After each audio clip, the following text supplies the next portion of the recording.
Hello, everyone. Welcome back to Interviews with Directors and Choreographers. We have Kendra, Thyne, right? Did I say that right? Yep. Okay. I always like, with SLOC, I'm Debbie Crane, and we have Joy Paradis-Plater. Hello. We are the Vice President and President of SLOC, and we're just thought we'd do some interviews with some of our production team to kind of get some of the nitty-gritty info that everybody wants to ask that never does. So here we are. Right. So Here's our chance. Yes. yeah.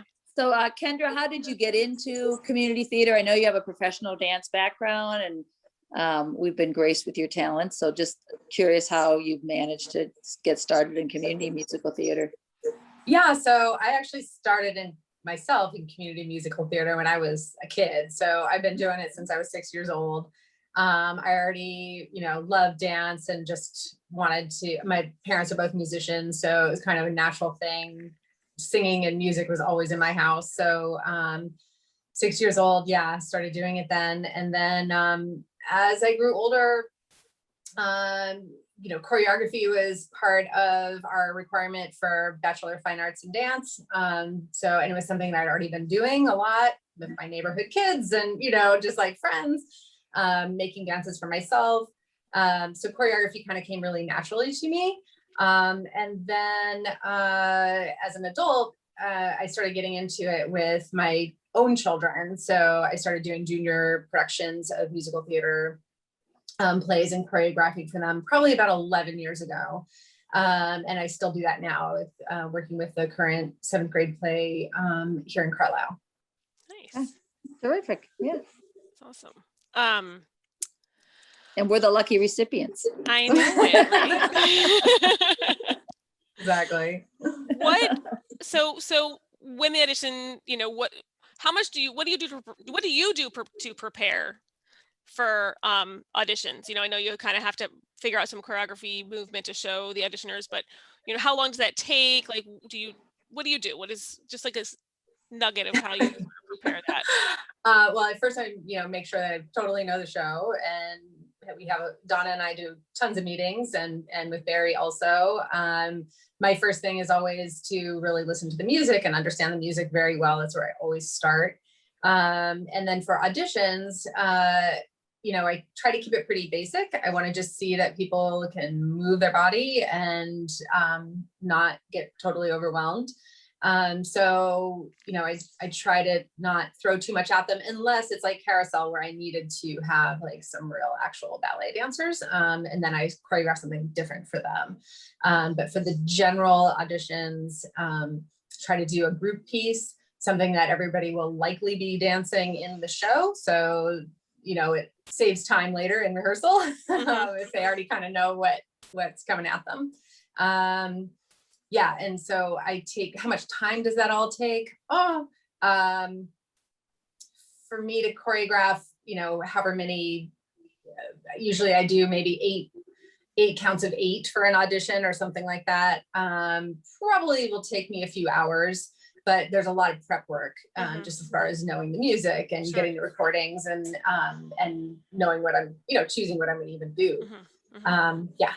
Yeah, I imagine there's a lot of preparation involved for sure, because you have to know, and you have to practice it yourself, just to make sure, okay, is the average person going to know this, knowing it's community theater and we all come from a variety of backgrounds and experience. So in that realm, what are you looking for when you're looking at someone that you're seeing for the first time? I know there's people that come back year after year, so you kind of have an idea of what they can do, what they're capable of. When somebody new comes, what are you looking for? Should they be a good dancer? You want to just know that they can move and follow directions? What kind of things might you be looking for?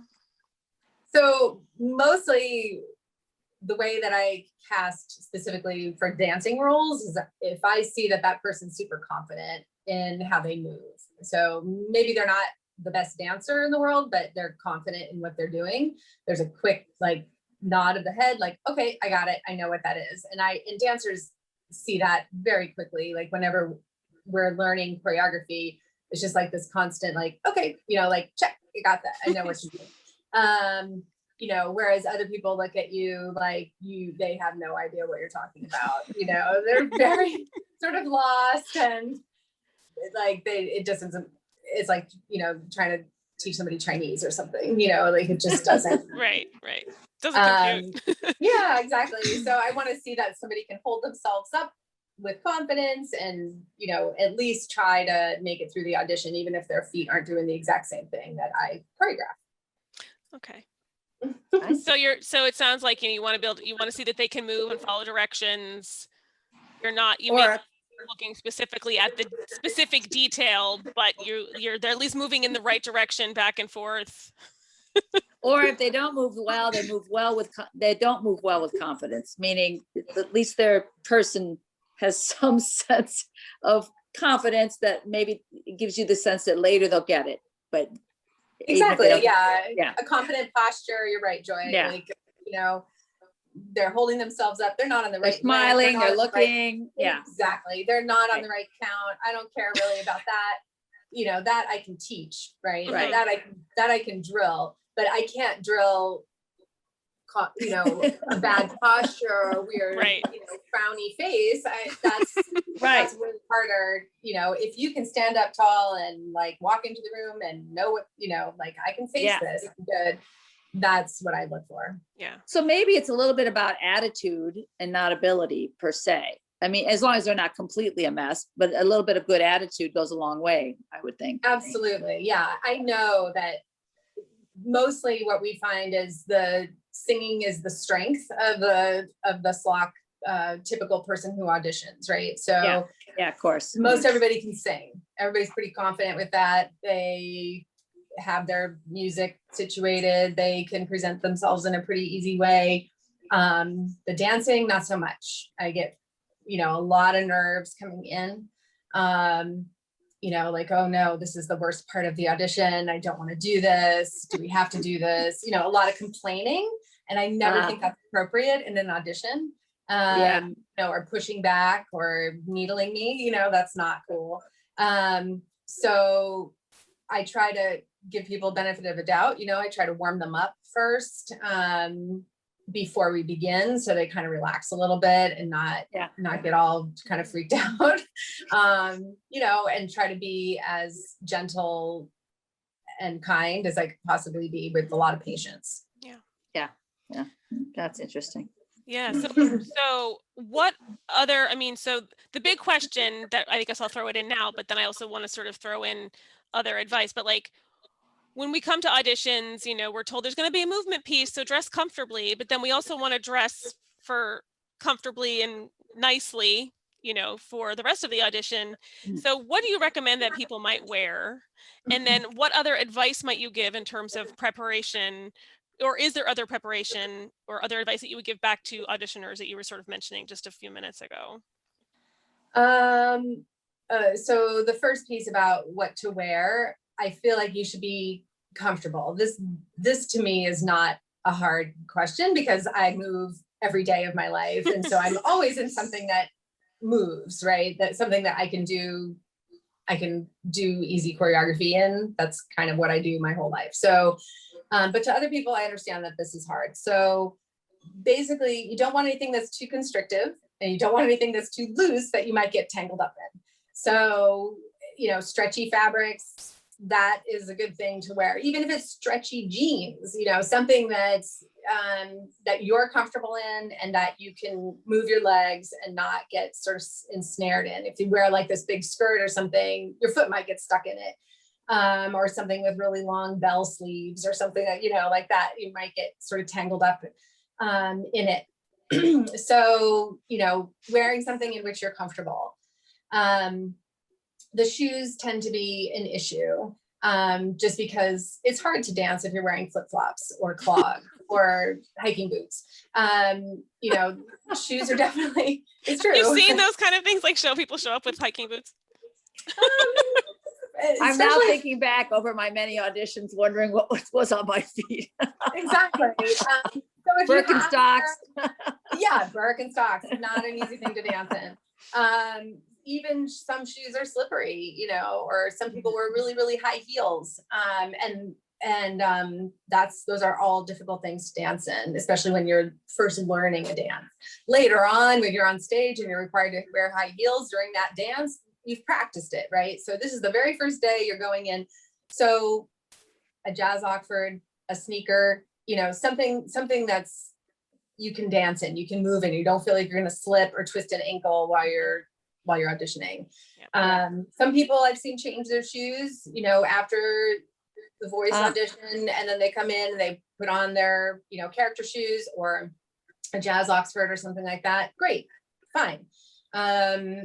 That's awesome. If, you know, if you, like I said, if you're wearing like a really high heel because that's what you want to wear for your singing solo, you might want to put on like a flat shoe for the dance audition.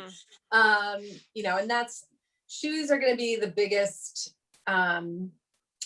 problem. You know, if it's falling off your foot or you're slipping or something like that, it's going to be pretty frustrating for you.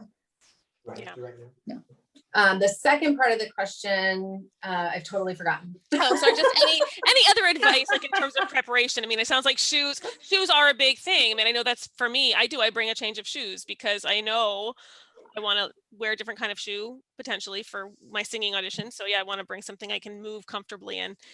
But just any other advice in terms of, you know, maybe do we want to look at the show and what movement might be expected if we see a performance of the show, or, you know, any other preparation that anyone can do to have a better choreography audition piece?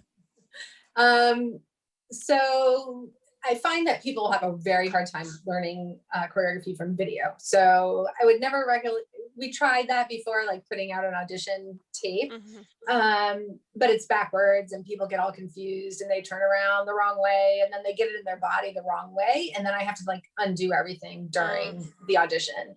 So that is, even for dancers, it's hard to learn on video. It's definitely something you have to learn to be able to do. So I wouldn't really recommend looking at other shows because that's not going to be the same kind of choreography that I'm putting out. And we kind of scrapped the whole idea of trying to like audition over video, learn the audition over video a while back, just because it turned out badly. So I remember that. Yeah, that was not good. Yeah. So basically the preparation would be like take some dance classes. If you want to learn how to dance, that's the best way to do it. So take a jazz class, a tap dance class, ballet, and that's how you're going to get over the hump of this scared thing. Because I bet a lot of people take voice lessons, but they don't think to take dance class. So that's good advice. Yeah. I like, yeah, Right? I wouldn't have thought, because you think, oh, by now I can't learn anything. I'm, you know, a certain age, but you can. I think you can learn to overcome some anxieties about things. For sure. And there's a ton of adult dance classes out there. Yeah. And it doesn't really matter the style. You could take a hula class. I don't care, because what you're going to learn is how to follow and how to use your body and how to learn choreography. It doesn't matter. You can take a belly dance class. You can take anything really. But the teacher at some point is going to say, okay, you're on your own, do it, you know?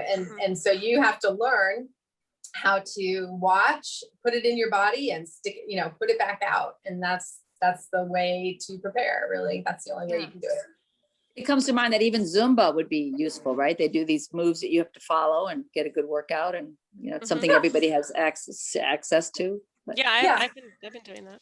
The difference with an exercise class, yes, it would help. The difference with an exercise class is the teacher doesn't often say, okay, you're doing it on your own. Right. You're right. Yeah. You're usually always going to have your teacher in front of you doing it with you, whether it's jazzercise or bar class or Zumba. Yes, it will help you to learn to use your body, but you're not going to have to like remember it and spit it back out. And that's when you're in an audition. I'm not going to be doing it with you the whole time. I'll do it with you a few times, but then you're on your own.